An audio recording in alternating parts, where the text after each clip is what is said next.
Letters from a dying breed. We are an endangered species, hunted by the past and trapped by the future. At last we have come this far, the sky's the limit and we can now touch the stars. But we're shot by stereotypes. They try to mock the prototype, but we're ambushed with criticism. 2012, when we're still being affected by racism, those one-sided minds, dogmatism. Been fighting for centuries to finally see the light, freedom, independence, opportunity, and power. But we're caged by my forefathers' master sons, making us believe over years that we are worth nothing.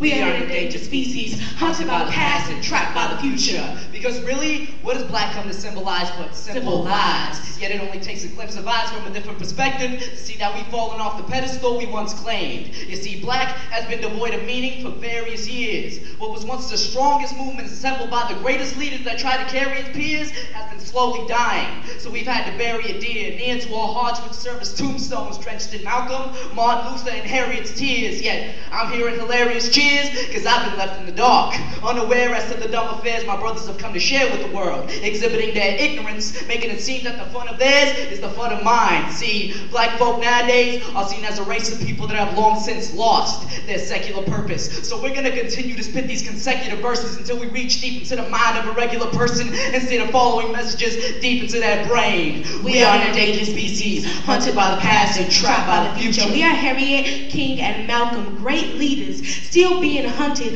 punny dreams, and it seems for blacks it never gets better. The weather just gets cold as we grow old, and it's raining buckets of pity. We're in luck if we don't drown in this flood of affliction, but wait, that's only if we make it out of this flood of affliction alive. Some say the world is going to end soon.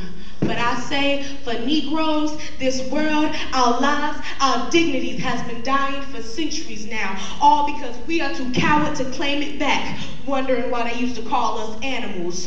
Foolish like monkeys, fast like cheetahs, but dumb like dogs. We are the strongest race alive. How long will you be content with being the dumbest, the slowest? Black used to be a movement, but now they look at us with amusement. Black used to be a distinguished culture, but now we're killing each other off like vultures. We are an endangered species, hunted by the past and trapped by the future. And so therefore we pose the following question. What happens when the oppressor and the oppressed become synonymous lines? You see, we have abandoned our self-respect, meaning, and purpose, yet we sat around complaining, acting as if it were an anonymous crime. Stood silent and watched like ominous mimes as our problems grow as common as vines in a jungle that longs for a mind to stimulate so its dominant shines. But ain't too many of those around these days, cause we're more concerned with looking fresh and being swagged out. In a time when equality and opportunity couldn't be more available, we completely eradicate the possibility of being successful or even capable of amounting to the standards set before us.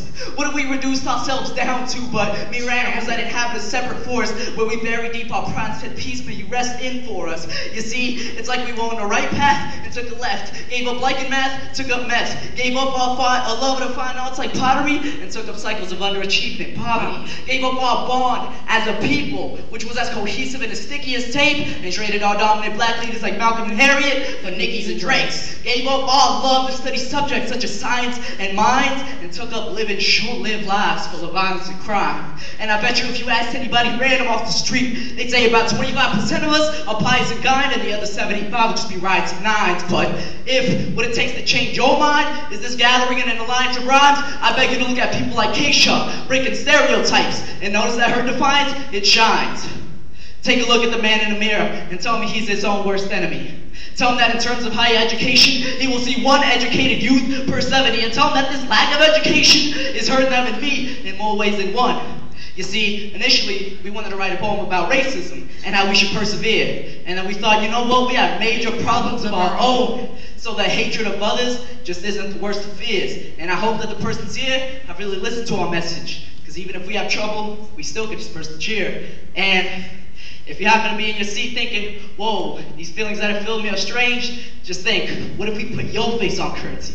So even if you were purchasing something, you could still be the change. We are no longer an endangered species, hunted by the past and trapped by the future. Fact of the matter is, we're still crying about chance being stolen by the man without understanding that our chance have only been robbed by our own self-pity. This world, this city, is filled a great deal with potential leaders, doctors, lawyers, and politicians. If only we would just stop and listen to the air we breathe freely thanks to our ancestors. Grab a hold of those jobs that our great-great-grandparents would kill for.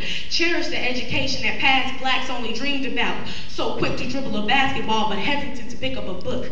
Look, success is not going to be handed to you. Thinking you're going to make it in this world with your fat rhymes. Brothers and sisters, let's try to get to class on time. Expand your mind. Envision a world where people ignore the pigmentation of your skin. We need to begin to assimilate and stop seeing color. Love each other, not just black, but white too. And not just white, but brown, yellow, and blue. It's not up to the rest of the world to make a difference. Let's make black stand for something again. It's like we forgot the meaning of being black. Smart, strong, ambitious, and wise. Use those eyes and realize that we are not just black. We are a colorful people. Black is a history. Be proud. It's no mystery where we come from. Thank you.